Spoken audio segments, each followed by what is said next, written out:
Hal yang membuat saya tertarik menjadi Putri Indonesia adalah ketika saya menjadi seorang Putri Indonesia, saya memiliki tanggung jawab dan tugas yang berfokus terhadap perubahan komunitas, dan saya dapat mencurahkan hati dan tenaga saya untuk memberikan kontribusi di kegiatan-kegiatan sosial. Kebetulan saya sangat berdedikasi dalam mengikuti kegiatan sosial sudah sejak lama, dan terutama di bidang kesehatan.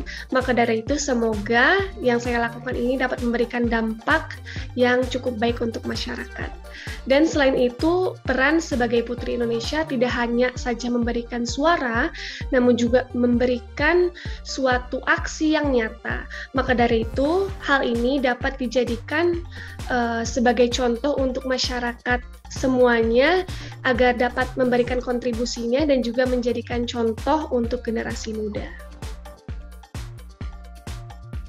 Selama menjabat sebagai Putri Indonesia DKI Jakarta 5, saya sudah melakukan beberapa event, dimulai dari event-event yang memiliki kapasitas audiens yang cukup banyak, contohnya yaitu e-sport yang dihadiri oleh beberapa orang-orang yang ada di pemerintahan, contohnya seperti Menteri Sandiaga Uno, dan juga ada ketua dari e-sportnya. Kemudian ada juga event yaitu vaksinasi booster. Di sana saya memberikan edukasi mengenai vaksinasi dan juga memberikan masker, memberikan beras, dan lain-lain. Selain event-event yang diberikan, ada juga advokasi yang saya jalani secara rutin, yaitu advokasi dengan memberikan edukasi ke berbagai daerah, dimulai dari Kabupaten Cirebon, Kabupaten Ciamis, Kabupaten dan Kota Bandung, juga di Jakarta. Saya melakukan advokasi dan saya memberikan program ini namanya Compassion with Action. Jadi saya dan rekan-rekan dokter dan rekan-rekan lainnya membuat suatu program ini untuk memberikan edukasi mengenai bagaimana caranya menangkal penyakit, mencegah penyakit seperti penyakit insidensi tinggi. Yang saya lihat dari tahun 2009 hingga 2019, penyakit seperti diabetes mellitus, hipertensi, colorectal cancer itu sangat-sangat tinggi dibandingkan tahun-tahun sebelumnya, yaitu sekitar 40%. Dan salah satu cara yang paling mudah untuk mencegahnya itu adalah dengan memberikan pengetahuan mengenai bagaimana caranya mencegah penyakit-penyakit tersebut, dan juga tidak lupa penyakit COVID-19. Dan selain memberikan edukasi dan penyuluhan-penyuluhan, saya juga memberikan vaksinasi kepada anak-anak yang belum menerima vaksinasi di beberapa daerah. Saya masih ingat momen ketika saya memberikan advokasi di daerah Kabupaten Cirebon. Di saat itu saya memberikan penyuluhan kepada kader-kader kesehatan di daerah tersebut. Dan yang membuat saya terharu adalah ketika mereka sangat antusias mengikuti penyuluhan tersebut.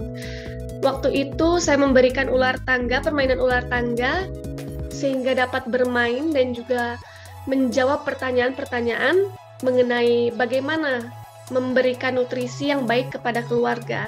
Dan saya sangat senang karena selain antusias, mereka juga dapat menjawab pertanyaan-pertanyaan yang saya berikan mengenai materi tersebut.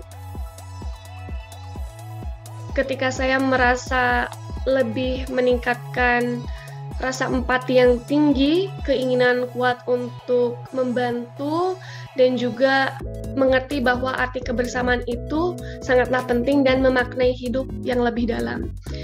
Karena motto saya dalam hidup adalah it is important to influence when you are living in the world and to influence people for what you leave behind.